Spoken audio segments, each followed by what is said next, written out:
I don't know what else does. But then I came back to LA and I've been doing stand-up comedy and social media and acting. And it's like my good friends still don't believe me. And honestly, I'm probably going to lose a lot of them after this. But it's fun. It's like, I want to like stand up for people who are like us. And there are so many people I know who are so afraid to like come out of the closet as a Republican. Like I get DMs all the time from friends and they're like, I've never told anyone this, but I'm conservative. I'm like, okay, I'm like, great. Like, you don't have to hide it. Like, there's actually a lot of us in LA, but people are really, really afraid to talk about it. And Yeah, I had an event yesterday. It was a business networking event up in Beverly Hills. It was like 150 people, and I had this conversation all night long with people who would come up to me and be like, "Hey, I like what you're doing," and I'm like, "Look, you don't have to just stay it all quiet." That person said the same thing to me. "Hey guys, come over here." And there's like a group of like 10 people. When everyone was like, "Wait, there's more of us than we think," yeah, and it's not necessarily that they're Republican. It's just that they don't fit in because the left keeps moving to the left, and they haven't moved. They stay in the same place, so now they're on the conservative side. And I always say conservative, it just means conserving the status quo. Like you think things were going well. You don't want to keep progressing and progressing to the left. That's all it means. I like that. Yeah, it's so interesting how people have to like be so like quiet about it. And I'm like, I'm like great. And I'll like talk about it and I'll blast it like in public and they get all scared. Like it's fine. It's a good thing. Like be proud of it. Well, it makes sense why people are quiet about it. And hi, Shannon, I'm David, Hi, by the way. Sorry, I'm late to the party, but it makes sense. Look how they treated conservatives or anybody that you may not even be conservative, but you just oppose like some things that are happening at your job or something like that. And people are getting let go, fired, they're scrutinized like they're like the worst person in the Yeah. world. So it's definitely sad to see that. So it makes sense why people are quiet about it. I'm glad you're speaking out about it. So cool. Thank you. Yeah, that's actually part of the reason why I asked Shannon to be on, is because I saw her post a Trump 2024, and I kind of knew her audience, and I was like, that's bold. Like I like that. So you got to come on here and join the party. Yeah. No, I'm happy to be here. I'm happy to talk about it. And like I said, everyone just thought I was making a joke about it or playing that part. I'm like, no, like, I'm not. There's woke people make for some really good comedic jokes about. And because everything they do is just so out of the ordinary, like it just doesn't make any logical sense. So to crack jokes on them is extremely easy. And I've been seeing more and more comics on Instagram just cracking jokes on them right in front of their face, especially when people wear masks to the show. And I'm like, that's amazing. So I feel like it's starting to get more traction, I do too. I think it's starting to swing more right. And like over 2020, 2021, it was, I like, forget it. Forget saying anything. Like even in the comedy clubs in LA, you couldn't say anything there because they wouldn't let you have a spot anymore.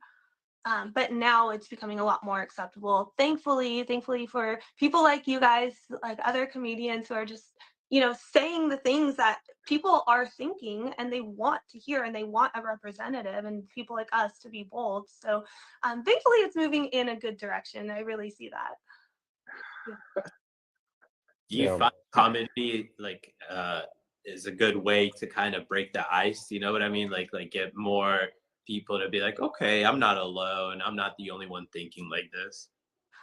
For me personally, it's kind of, but I have a very clean set, and I'll talk about living in Texas versus living in LA, and I'll just kind of poke fun at some of the differences. And like I said, like people don't always quite pick up on the fact that I'm conservative from it, which they should.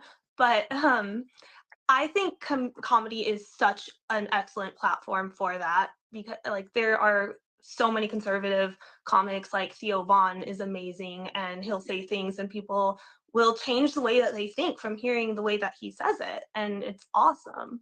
Like he's so good. There are so many of them that are so good at what they do. Yeah, one of my good friends, you may know him, Faisal Lawrence. He goes by Yeah. Face. He's always at the Laugh Factory. Cool. So he's a good friend of mine. So I go a lot to go see him. And, so I'm starting to pick up on the sets now because I go so often. But anyway, there's a lot of, like I said, there's a lot more comics coming out that they have these unique aspect of that entire culture and that movement because they've been living in Hollywood. So they're able to really hone in and really say true things. So even if you don't agree with it, it's true because it's just true. funny. Yes. And laughter transcends all political Totally. spectrum, the entire political spectrum, rather. Yeah, and people trust comedians because like we're known as being bold and just saying what we think, even if it's crazy or if it's against the mainstream narrative. And people are moving away from trusting the government, which is great. But also just any type of actor or entertainer or even pastor. Unfortunately, like people are starting to not put their trust in anything really. So when they hear a comedian, they're like, oh, okay, that person doesn't have to prove anything to anyone. They're just like a one-man show um and are going to say ridiculous things, but there's this like raw authenticity that comes with it. So I think comedy is a really, really great way to just introduce different ideas and to wake people up and maybe get them to change their mind. And usually when people laugh at something, it's because they agree with it. Yep. Yeah. And I think one of the coolest things that I see in like comedy when they like mix in like the pop culture or politics in is that like they do such a good job of exposing like political hypocrisy. And I don't think anything's funnier when you see like just like how hypocritical is this, and it resonates with people really well. And I feel like that's what gets them like thinking as well. Like, oh, okay. Yeah, I noticed that you pinned Jess's comment, and she is like one of my best friends. She is amazing. She makes the best videos about conspiracies and being conservative. She has her own podcast, so I just want to say hi to her and shout her out. Awesome. Oh, yeah. Potential future guest. Yes. Yes, she would be great. We Actually, yeah, love conspiracy. I was talking to Taylor about their podcast a little bit earlier, and I was trying to see when their launch would be so that we could kind of coordinate that and get them on. But they've got a podcast coming out. I think it's like Red, White, and Spangled something. Anyway, Red, White, and go True. follow Jess and Red, White, and Truth. Yeah, exactly. But switching gears here, you were in Israel during the Hamas attacks.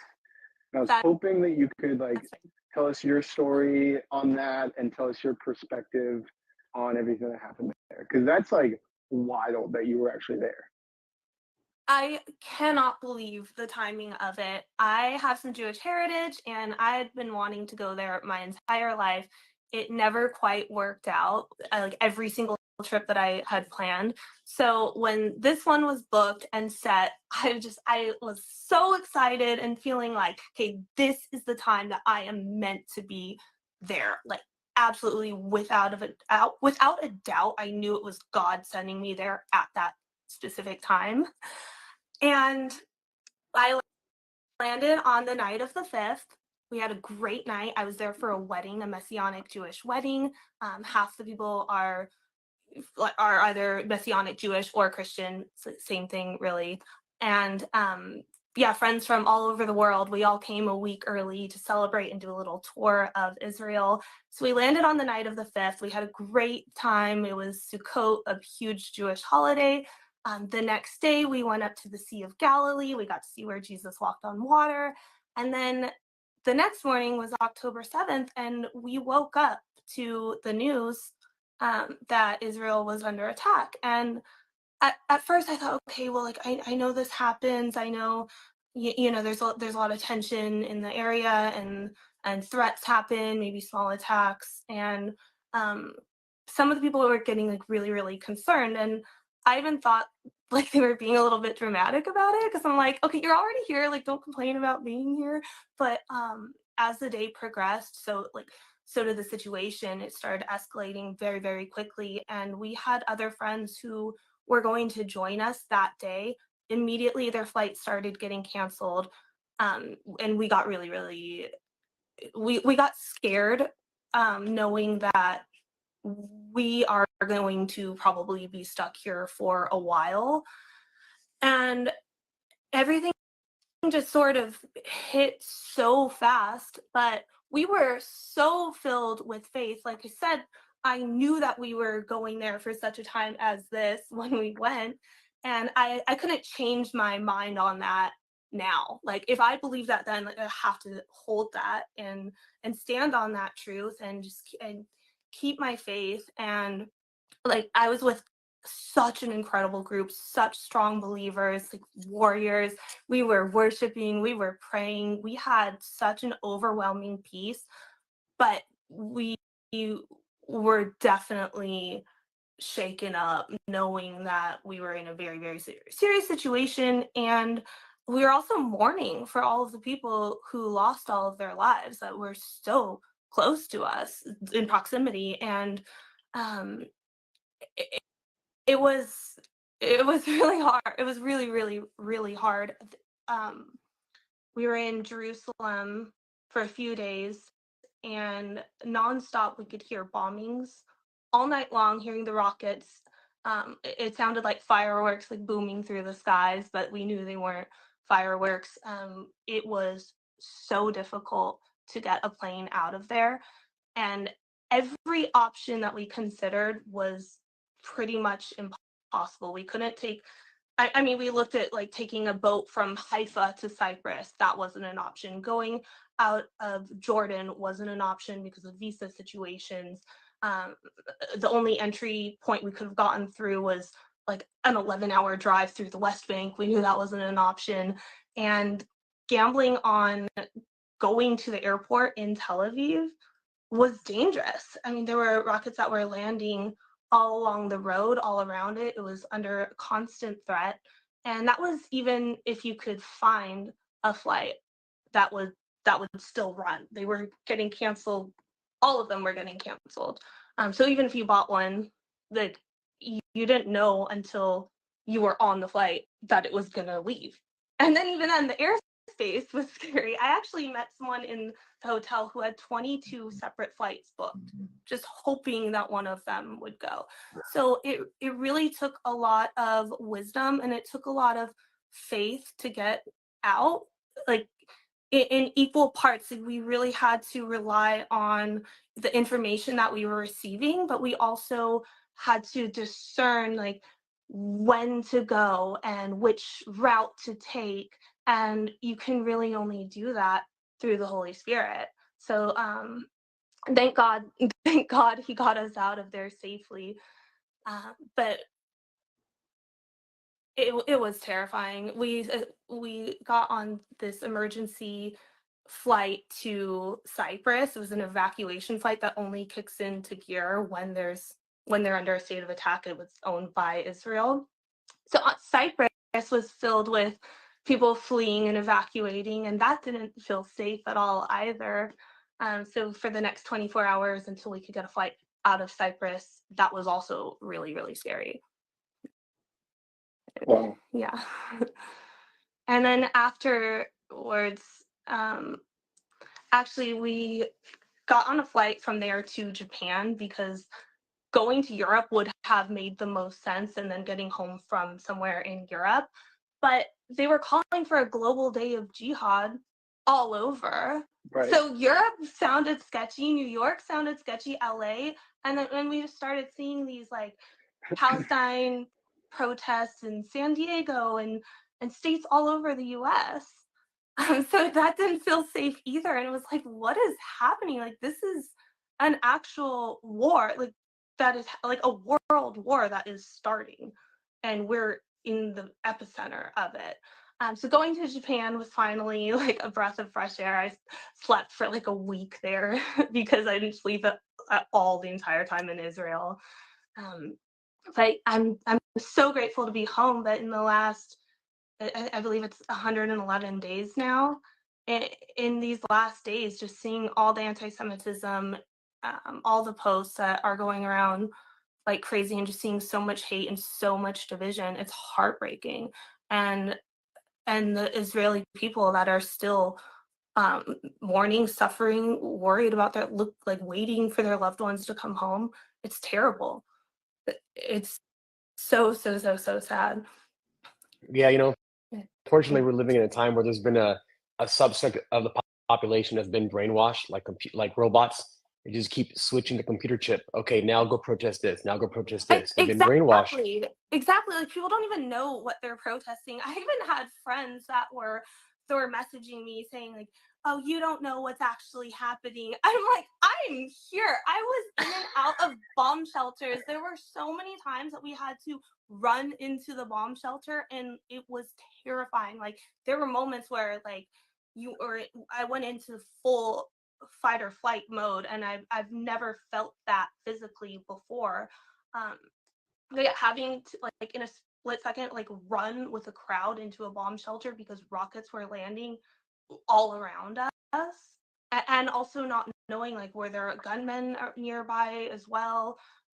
All we knew is like when we heard the sirens, it was time to run, and it kept happening the whole time. So then to have friends that are like in LA and they're like, you don't know what you're talking about. I'm like, oh, like shut up. Like, are you serious? Like something is being programmed, has to be, for them to act that way.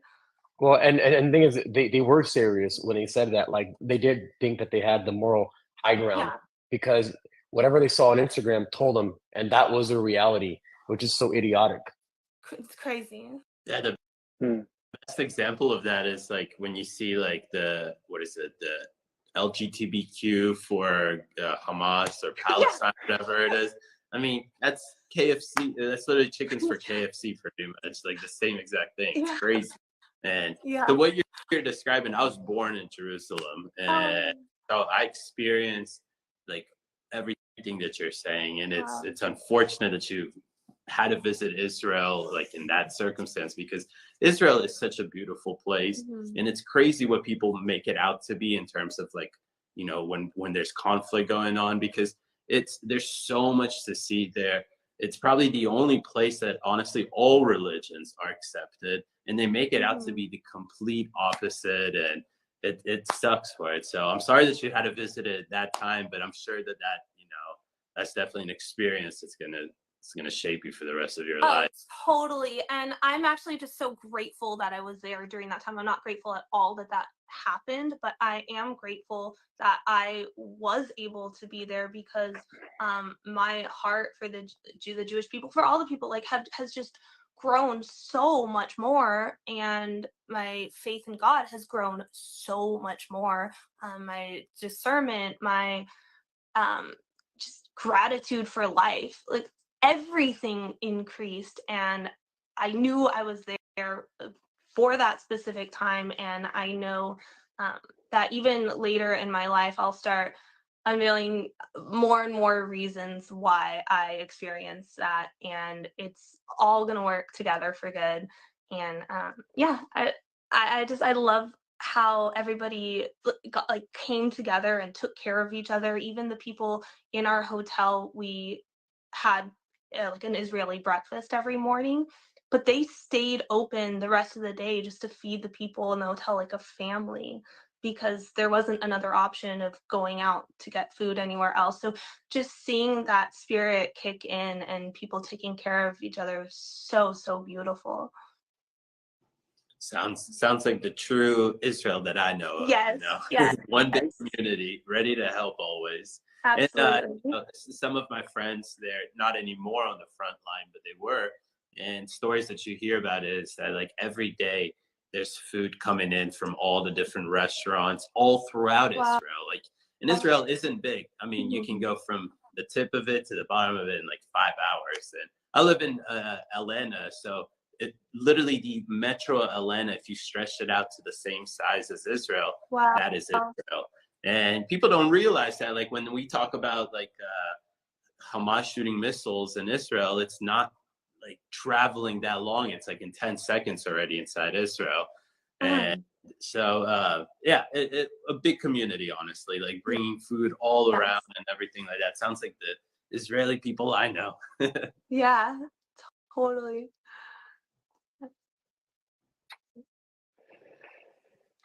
Anything else, fellas?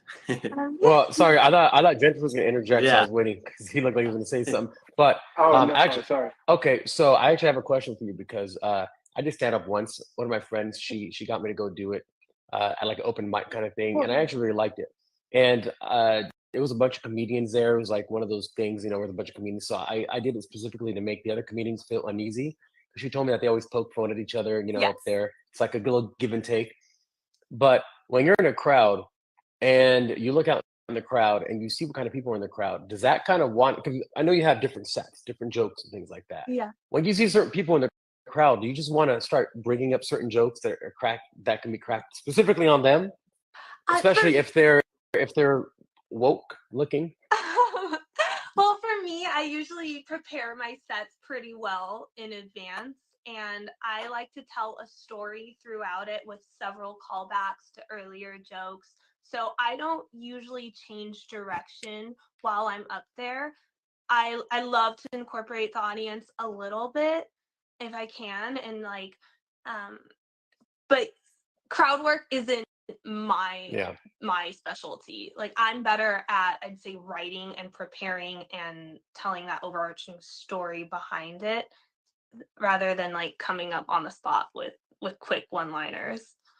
Yeah. But that's that's the goal eventually, is to be great at both. Yeah, I mean, Russell Peter does that very well. I've seen him a few times where that's all he does. He has no jokes. He just cracks jokes on the audience, and I'm like, I hope I'm always right in the front. I'm always like doing things so he can, because I mean, I love it. I think it's hilarious. I love it too. It's my favorite form of comedy, and I have so much respect for the guys that can and girls that can do that so well. Yeah, and I'm sure you can see people who are just deathly afraid to be picked on, and that's what makes them get picked on. They try to make themselves small and turn or not look, and you're like, well, clearly I'm going to go after you. And then I'm over here like pointing at myself, and they're just like, nah. Yeah. I do have some jokes though where I can like call out an audience member and make it like about them. Yeah. But it was planned before. It's a plant. It's an industry plant, Yeah. right? Yeah. Do you like do you get nervous before your sets like still, and have you done a lot of sets, and like if you so did you still get nervous? You know, it's the weirdest thing because I by nature am so shy. I never in my life thought that I would be able to go on stage and do stand up. Never crossed my mind. Even when I told my family that I wanted to do it, they were like, Shannon, they're like, I don't know, we believe in you for anything, but not that. like they had zero faith in me because I've always been so shy. But something happened when I went up for my first set ever, and I had zero fear, and it was just flowing out of me. And I thought, that was cool. It was like God just kind of like kicked in or something. It's like I know it wasn't me. And then I've carried that through every single show. I've never been nervous. I've always been able to go up and then just do it really well. I get more nervous on things like this, like with 3 people, like or like talking to someone like one-on-one. But a show on stage in front of an audience, I weirdly have an ability to do that. That's awesome. Yeah, I mean, it makes sense because you're in control of your own of the entire conversation. No one's interjecting unless there's hecklers, and then if that, then you can go full force on them because they did the ultimate thing you never do with a comedian, which is heckle them. Yeah. And in WWE wrestling, the one thing you never do as a fan, you never get in the ring because they will whip the crap out of you and then throw you out. So that's a green light to go after people. But I mean, I say that to say that you're in control of the conversation. You know where it's going. It's pre-prepared, rather than a conversation anything come up at any time. Yeah. Mm-hmm. Exactly. Have you ever had hecklers? Yeah, I had this one lady, then she was so drunk, and I did a bit about speaking Japanese, and she just started going off on this tangent about like her mom like living in Japan or something, and she was making no sense, but it ended up being hilarious, and I have a clip of it on my Instagram, but it was just so funny because I was like, what are you saying? But it worked out like really, really well. So I was like grateful for it. I was like, yes, we need more of this. Yeah. That's what I was gonna be hecklers. I thought you cut Do you hope that out. What? there's gonna be some hecklers in the crowd? Give you like something else to talk about? You know, the times that I have had hecklers, like it's kind of worked for me. I've also done a lot of like dating jokes. So if there's like a guy that says something, then I can like maybe pull him into that joke and make him the butt of the joke either right then or later. But no comedian wants a heckler because timing is so important. And if they say something at the like right before the punchline, like it just weakens it. So That makes sense. it's kind of frustrating. Yeah. That makes sense.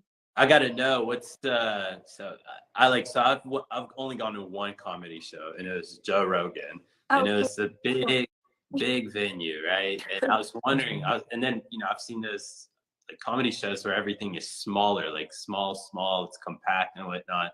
What's your like ideal, I guess, venue? Do you like a big audience, or do you like a smaller, more compact, so you could maybe pick on people sometimes, or whatever it is? I think it matters more about the size of the room and how much it's filled. Because if it's a big audience but a huge room, then that energy isn't quite there. But if it's a smaller room with a lot of maybe the same amount of people or less, but it fills the room, that's better because people's energy like creates more energy and people are laughing together and it is fun sometimes when it's really small because then you can get more personal. But I think like a big audience is really fun too, because then you're just kind of like in show mode. Yeah. That makes sense. Yeah. I love it. I just pinned a comment here. Joni said that she went to your show in Palm Springs. Yeah. It sounds like we all need to go to a Shannon show at some point. Yeah, totally. It sounds like a great time. I need to put some more on the books. Yeah. Hey, Well, we're on the East Coast. I'm going. Awesome. I think we might actually have a squad going out to Vegas in March, early March.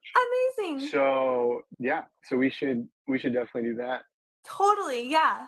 Yeah. I'd love that. Yeah. Cool. Let's do it. Yeah. All right.